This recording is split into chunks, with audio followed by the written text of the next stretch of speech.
Thank you very much. I'm very honored to be on this panel and to be part of this discussion.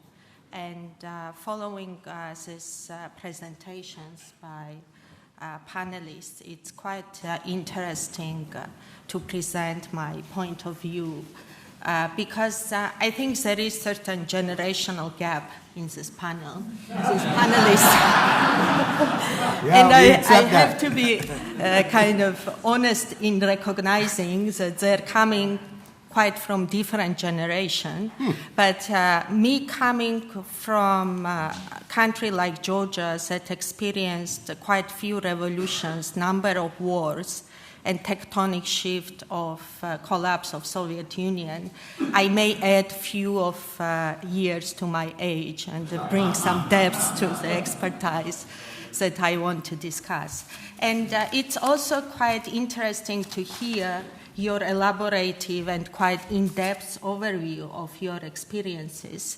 And for me, I think it kind of validates one of the points that I wanted to make, that there was significant searching and learning that policymakers have experienced, and you have searched and learned in your lifetime, and you could benefit from years of experiencing various shocks and learning from those. So by that said, I think it's valid to assume that your policy choices are better than it would have been when you were starting your job, say, in 70s or at the beginning of your policy careers. So I fully subscribe to your fourth proposal that there was quite significant change, and significant change was from learning past experiences and being able to design better macroeconomic policies and better macroeconomic frameworks. And these experiences came from difficult times of crisis, difficult times of understanding what were mistakes, being able to learn from these mistakes and apply new policies and hopefully improved policies. Let me add some drama to Peter's introduction. As he said, low-income countries and emerging markets were able to recover the ground lost during this crisis of 2007 up until now, and they're enjoying levels of growth and level of output. They recovered level of output that was pre-crisis.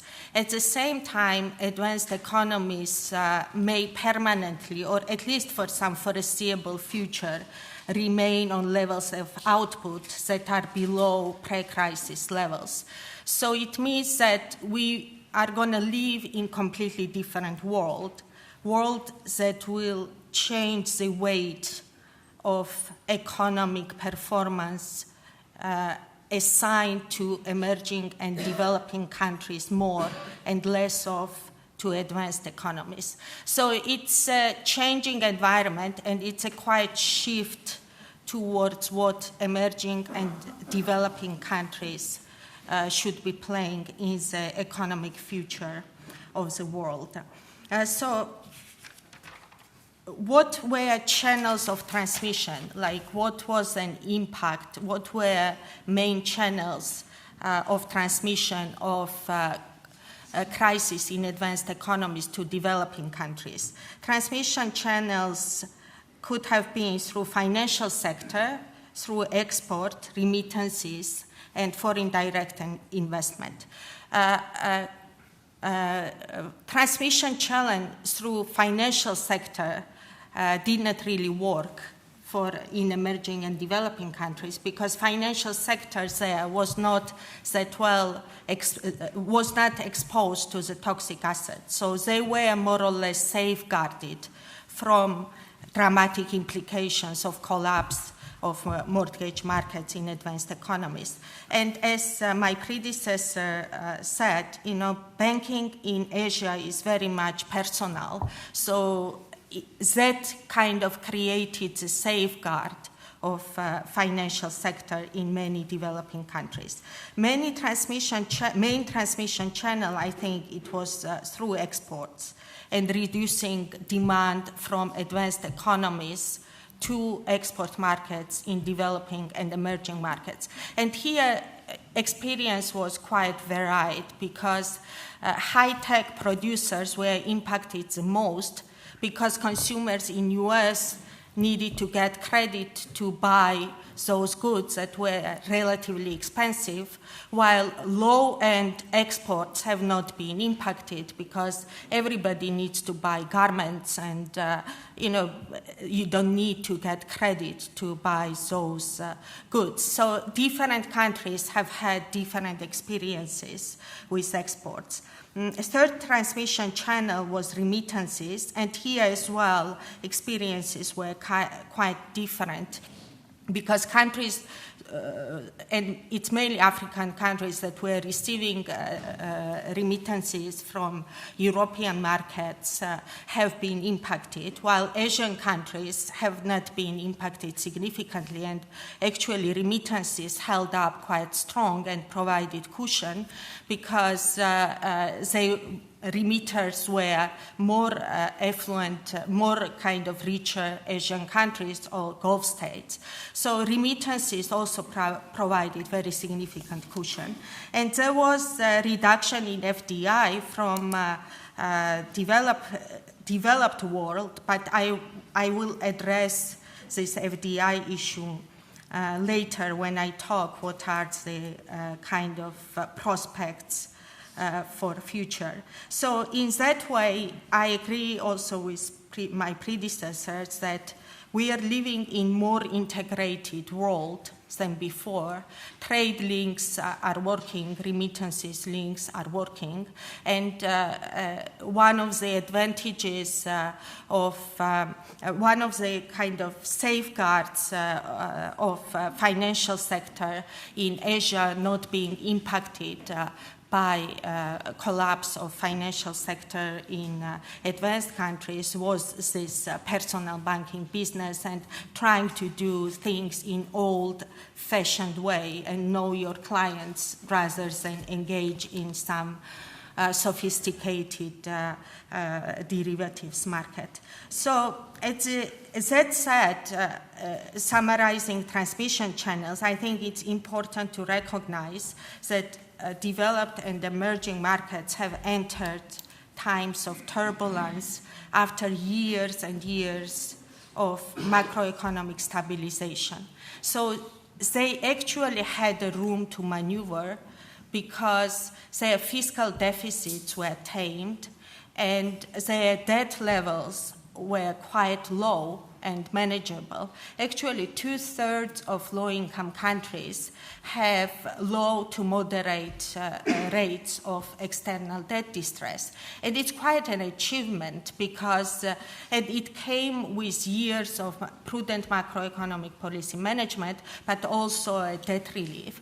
So these countries actually had a room to give fiscal stimulus because if they were having high levels of debt or unmanageable fiscal deficits, this room would not have been there. So they would not have been able to respond to the challenges of crisis the way they did.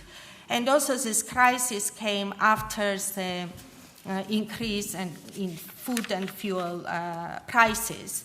And with crisis, food and fuel prices dropped, so it allowed room for monetary policy to also become expansionary because inflationary pressures have been released because of reduction in food and fuel prices. So combination of two things, being able to maneuver because you have a fiscal space and being able to maneuver because you have monetary space, gave policymakers in these countries to respond to the challenges of crisis by giving them fiscal stimulus. And this fiscal and monetary stimulus were directed towards export markets. They were also directed towards providing social benefits and stimulating domestic demand.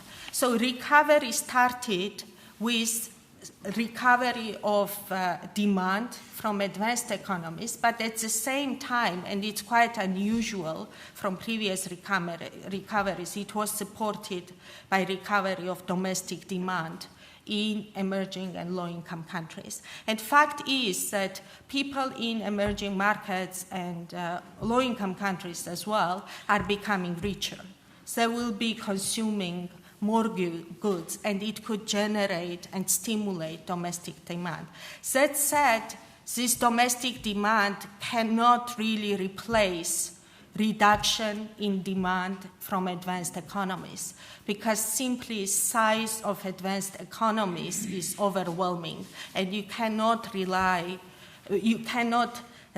consumers in like recently rich consumers or recently middle-class consumers in Asia or emerging economies cannot fully replace demand from advanced economy consumers. So it poses quite big challenges going ahead. How do you respond to this? How do you develop your countries taking into account that you may face permanently lower demand from advanced economies? And I think that will be the biggest question to answer for developing and emerging market policymakers. How do you exit from this stimulus package, from this stimulus mode, and then how do you rebalance your economies from being more reliant on demands from advanced economies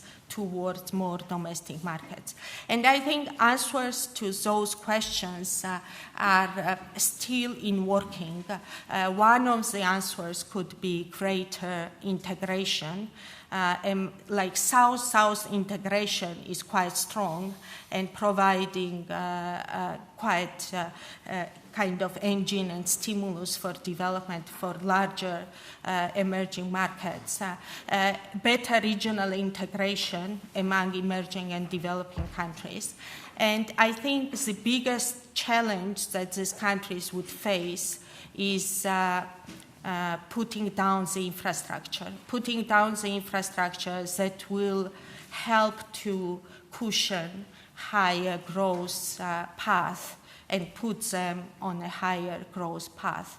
And that said, we have to still recognize that these countries are still house for world's most vulnerable, and these policies have to be accompanied with some equitable distribution and social safety net policies that will help alleviate poverty in these countries. So, because just last point that I want to make is that, to summarize also what I was trying to say in my during this period, was that this is going to be a completely different world, and growth engine going to be in developing and emerging markets, and probably it's going to be in Asia, because you have 10%, 9% growth in Asia as a region, and it will attract a lot of capital and draw resources because of this growth growth differential. Question is, how do you utilize this additional capital inflows, additional interest of investment, better credit ratings that you are enjoying, that developing and emerging markets are enjoying, because of simple reasons that advanced countries' credit ratings have worsened and they have fared much better. So it's a time of opportunity to utilize this potential additional capital flows to these countries to the advantage of investing it in infrastructure and putting those countries in more kind of higher, equitable, more sustainable growth path. Thank you.